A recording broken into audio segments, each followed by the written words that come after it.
ജീവിതത്തിൽ നാം മാനസികമായി ബലപ്പെടുന്നത് പ്രതിസന്ധികൾ വരുമ്പോൾ അതിനെ നാം തരണം ചെയ്യുമ്പോഴാണ്. അതേസമയം നമുക്ക് പ്രതിസന്ധികളൊന്നും വരാതിരുന്നാൽ ഒരുപക്ഷെ നാം അത്രയ്ക്കും കരുത്തുള്ളവരായി തീരണമെന്നില്ല. ജീവിതത്തിൽ നാം പരാജയപ്പെടുമ്പോൾ വിഷമിക്കുകയല്ല വേണ്ടത്, വീണ്ടും നാം ശ്രമിച്ച് വിജയം നേടുകയാണ് വേണ്ടത്. പരാജയമാണ് വിജയത്തിൻ്റെ തുടക്കം. ഓരോ പരാജയവും നമ്മെ ഓരോ പാഠം പഠിപ്പിക്കുന്നു. നമുക്കുണ്ടാകുന്ന പ്രശ്നങ്ങൾ നമ്മൾ തനിയെ പരിഹരിച്ച് മുന്നോട്ട് പോകുമ്പോഴാണ് ജീവിതത്തിൽ വിജയിക്കുന്നത്. ജീവിതത്തിൽ സന്തോഷവും സങ്കടവും മാറി മാറി വന്നുകൊണ്ടിരിക്കും. അതുകൊണ്ട് നമ്മൾ സന്തോഷിക്കേണ്ട സമയത്ത് സന്തോഷിക്കുക തന്നെ വേണം. നമ്മൾ ജീവിക്കേണ്ടത് നമ്മുടെ ആഗ്രഹങ്ങൾക്കും സ്വപ്നങ്ങൾക്കും വേണ്ടിയാണ്. ആയതിനാൽ നമുക്ക് നമ്മുടെ ഇഷ്ടങ്ങൾക്കും വേണ്ടി ജീവിക്കണം. ജീവിതം മതിയായി ഒന്ന് തീർന്നു കിട്ടിയാൽ മതി, ജീവിതം അത്രയ്ക്കും അസഹനീയമായി തോന്നുന്നു എന്ന് ചിന്തിക്കുന്നവർ ധൈര്യത്തോടെ സാഹചര്യങ്ങളെ നേരിടണം. ഒരിക്കലും മരണം ഒരു പോംവഴിയല്ല. ജീവിതം മുന്നോട്ട് പോകാനുള്ളതാണ്, അല്ലാതെ പേടിച്ചിരിക്കുവാനുള്ളതല്ല. ഭയത്തെ കീഴടക്കുകയും സ്വന്തം കഴിവ് കണ്ടെത്തി പ്രവർത്തിക്കുമ്പോഴാണ് ഒരാളുടെ വിജയം തുടങ്ങുന്നത്.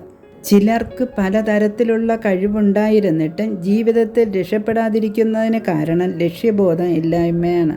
മറ്റു ചിലർക്ക് ലക്ഷ്യബോധം ഉണ്ടെങ്കിലും സാഹചര്യം കിട്ടാറില്ല. പക്ഷേ നമ്മൾ പ്രയത്നിച്ചു കൊണ്ടേയിരിക്കണം.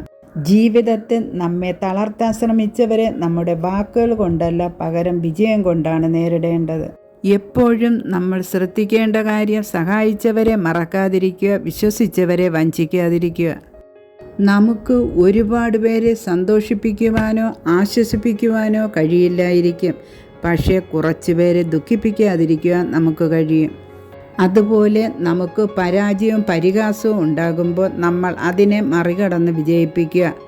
ജീവിതം ചിലപ്പോൾ നമ്മെ ചിരിപ്പിക്കുകയും വേദനിപ്പിക്കുകയും ചെയ്യും, മറ്റു ചിലപ്പോൾ നമ്മെ ചിന്തിപ്പിക്കും. നമ്മുടെ ജീവിതത്തിൽ ഇഷ്ടമില്ലാത്ത കാര്യങ്ങൾ ഇഷ്ടമല്ല എന്ന് പറയാൻ നമുക്ക് പറ്റണം, അല്ലെങ്കിൽ നമുക്ക് നഷ്ടങ്ങളെ ഉണ്ടാകൂ.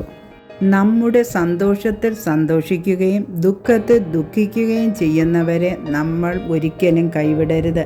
കാരണം അവരുടെ ഹൃദയത്തിൽ നമുക്ക് എപ്പോഴും ഒരു പ്രത്യേക സ്ഥാനം ഉണ്ടായിരിക്കും. നമുക്ക് സന്തോഷത്തോടെ ജീവിക്കാൻ ഒത്തിരി ബന്ധങ്ങൾ ആവശ്യമില്ല. നമ്മളെ ആത്മാർത്ഥമായി മനസ്സിലാക്കുന്ന ഒരാൾ മതിയാകും. നമ്മുടെ സന്തോഷത്തിനായി നമ്മൾ തന്നെ പോരാടണം. അതിനായി സ്വയം വില കൽപ്പിക്കുവാൻ ശ്രമിക്കുക. സന്തോഷത്തിൻ്റെ രഹസ്യം സ്വാതന്ത്ര്യമാണ്. സ്വാതന്ത്ര്യത്തിൻ്റെ രഹസ്യം ധൈര്യമാണ്. സന്തോഷം ഒരിക്കലും വിലയ്ക്ക് വാങ്ങാവുന്ന ഒന്നല്ല, നേരെ മറിച്ച് നമ്മൾ തന്നെ നേടിയെടുക്കേണ്ടതാണ്. അവരില്ലെങ്കിൽ നമ്മളെങ്ങനെ ജീവിക്കും എന്ന് ചിന്തിക്കുന്നതിന് പകരം ആരില്ലെങ്കിലും എനിക്ക് ജീവിച്ചേ മതിയാകൂ എന്ന മനോഭാവത്തെ ജീവിക്കുന്നതാണ് നല്ലത്. നമ്മുടെ സന്തോഷം ഒരിക്കലും മറ്റൊരാളിൽ കണ്ടെത്തരുത്. കാരണം ഒരിക്കൽ അവർ നമ്മെ അവഗണിച്ചാൽ നമ്മൾ തകർന്നു പോയേക്കാം.